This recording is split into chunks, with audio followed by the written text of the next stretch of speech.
Жүктілік кезіндегі токсикоздан қалай құтылуға болады? Сәлем қыз-келіншектер, менің есімім Шаңдағы Жыныс Мейрамбайқызы.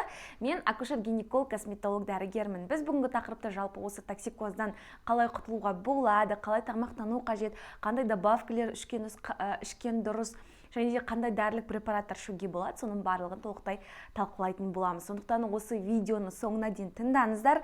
Және де сіздерге егер осы видео ұнап жатырса, лайк басыңыздар. Сонымен қатар туысқандарыңызбен, құрбы қыздарыңызбен бөліссеңіздер де болады. Және де менің осы пайдалы ақпараттарымды өткізіп алмас үшін міндетті түрде колокольчикті басып кетіңіздер. Ал кеттік қыздар, жалпы біздер бүгінгі тақырыпта токсикозды талқылаймыз, иә? Токсикоз жүкті әйелдердің где-то 70-80%-інде кездеседі. Және де ол 6-7 аптадан, немесе 5-6 аптадан басталуы мүмкін. Кейбір әйелдерде өзінің жаңағы физиологиялық ерекшелігіне байланысты ранний срок, яғни алғашқы 2-3 аптада да басталуы мүмкін. Және де ол көп жағдайда 11-12 аптаға дейін созылады, немесе тіпті кейбір келіншектерде 16 және де босанғанға дейін 16 аптаға дейін, яғни босанғаннан кейін де, босанғанға дейін де созылуы мүмкін, иә? Бұл неге байланысты, соны қазір мен сіздерге айтатын боламын. Қараңыздар, бұл біріншіден жүктілік кезіндегі жаңағы гормондарға, жүктіліктің гормоны прогестерон гормонына байланысты, иә? Негізі маған дайректке мынандай сұрақтар келіп жатады. Менде токсикоз жоқ дейді. Бұл болуы қалыпты ма деп. Әрине қалыпты қыздар. Токсикоз болмаса қуаныңыз. Наоборот, кейбір қыз-келіншектер өзінде токсикоз болмаса қорқып жатады да, что менде это вообще нормально деген сияқты да. Әрине қыздар, бұл қалыпты. Просто бұл сіздің ерекшелігіңіз, иә? Енді кейбір қыз-келіншектерде ол әртүрлі өтеді. Жеңіл түрде, орташа түрде, ауыр түрде өтуі мүмкін. Жалпы осы токсикоз, жаңа мен айтқандай, бірінші жүктілік гормоны прогестеронға байланысты. Яғни бұл бізде прогестерон гормоны бізде мышцаларды, бұлшықеттерді расслабление жасайды. Соның есебінен бізде асқазан ішек жолдарының жұмысы дұрыс болмайды.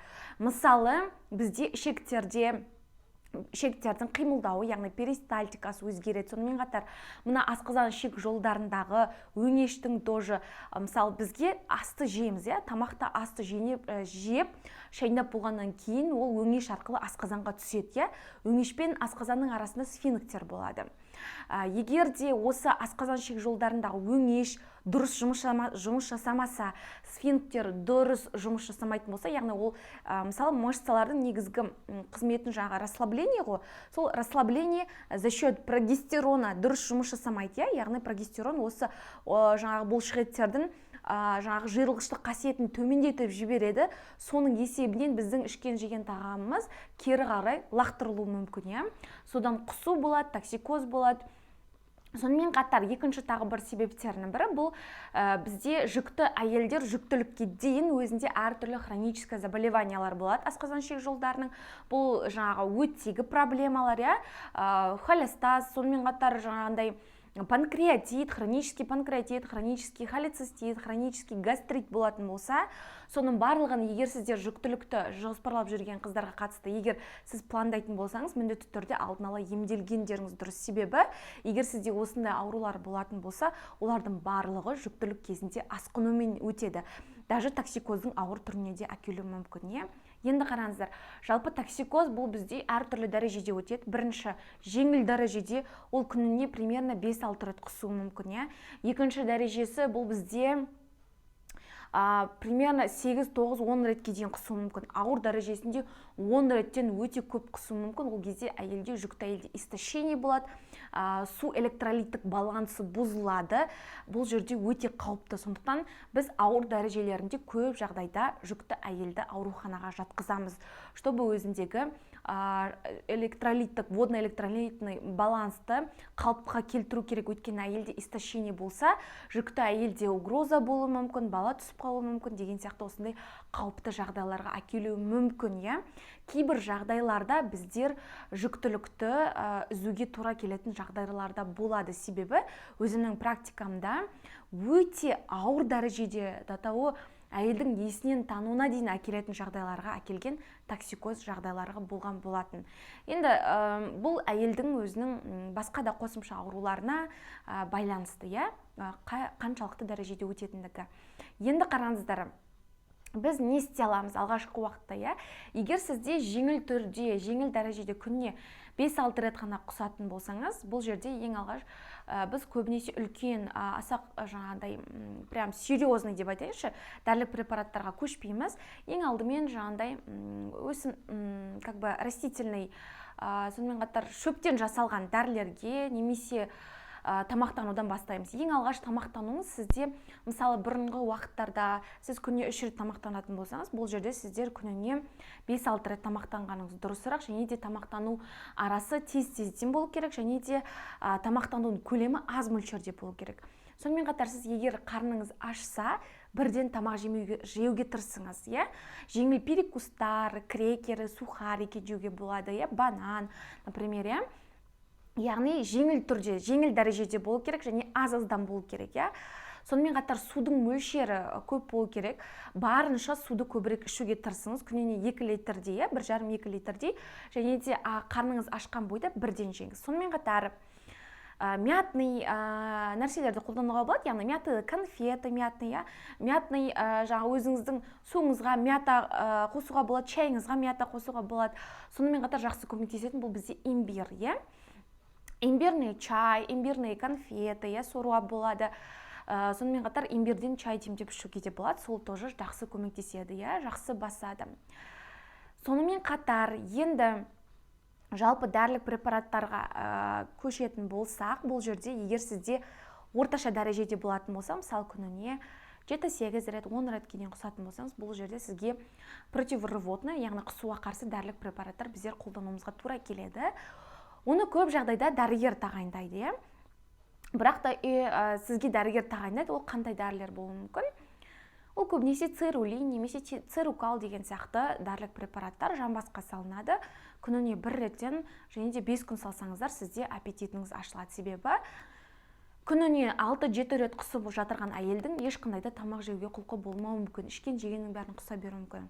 Сондықтан бұл жағдайда сізде аппетитті қалыпқа келтіру керек. Сол үшін міндетті түрде противорвотный лекарственный средстволар қолданылады. Жамбасқа жаңа мен айтқан цирулин, цирукал деген. Сонымен қатар тағы да бір препараттар, бұл гепатопротектор, құрамында метионин, амин қышқылы бар гиптрал деген препарат қолдануға болады. Оны только под контролем врача. Обязательно сізге дәрігер тағайындау керек. Оның жаңағыдай ампула түрінде укол салуға тұрады. То есть внутривенно струйно салуға болатын түрлері де бар, және де дәрілік препарат түрлері де бар, ішуге болатын гиптралдың. Сөйтіп, сіз лекарственный средстволар арқылы, яғни внутривенно құю немесе жамбасқа салу арқылы ең бірінші аппетитіңізді ашып аласыз. Содан кейін барып, аппетитіңіз ашылғаннан кейін тамақтануға көшесіз, дұрыс тамақтануға, содан кейін барып, әртүрлі добавкаларды қоссаңыз болады, чтобы токсикоз в дальнейшем асқынып кетпес үшін, тағы да пайда болмас үшін. Ол қандай препараттар болуы мүмкін, қазір мен сіздерге көрсететін боламын. Ең бірінші бұл витамин D3. Витамин D3 міндетті түрде ішесіздер. Бұның маңызы туралы менде жаңа YouTube каналымда өте көптеген ақпараттар бар. Егер де сіз қан анализі арқылы тексермеген болсаңыз, витамин D3-ді 5000 единица күніне 1 рет таңертең тамақтан кейін ішесіздер, міндетті түрде. Сонымен қатар обязательно жүктілік кезінде фолиевый кислота ішу керек. Яғни токсикоз кезінде көп әйел бұл жерде истощение болғандықтан, водно-электролитный баланс болғандықтан бүкіл жаңағы питательный заттардың барлығын терет етеді. Сондықтан обязательно егер жаңағы аппетитіңіз ашылғаннан кейін, тамақтанып жүргеннен кейін дұрыс, сол кезде обязательно фолиевый кислота ішу керексіз. Бұл бізде 5-метил тетрагидрофолат формасы, натуральный форма ішкен дұрысырақ. 400 микрограммнан күніне 1 рет 12 аптаға дейін ішесіздер. Сонымен қатар бұл жерде бізде обязательно токсикоз кезінде детоксикант ретінде селен жүреді. Селен детоксикант, Life Extension деген фирма бар, сол маған өте қатты ұнайды. 200 микрограммнан күніне 1 реттен тамақ кезінде ішсеңіздер болады, кемі 1-2 ай ішуге болады. Бұл гипотиреозы, яғни қалқанша безінің әртүрлі аурулары бар жүкті әйелдерге де өте маңызды. Сонымен қатар бізде обязательно витамин С ішкен дұрысырақ жүктілік кезінде, себебі жүктілік кезінде әйелде стресс болуы мүмкін, истощение болады.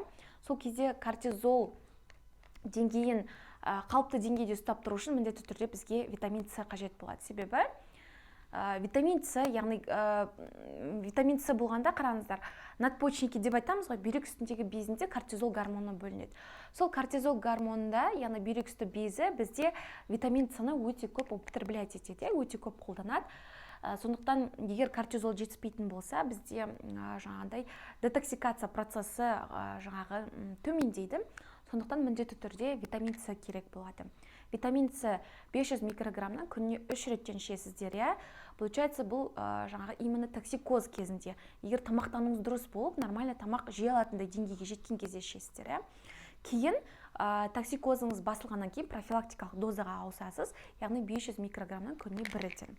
Сонымен қатар, мынандай пептид ішуге болады, гландокор деген, бұны мен өзімде қолданамын, сондықтан сіздерге көрсетіп жатырмын.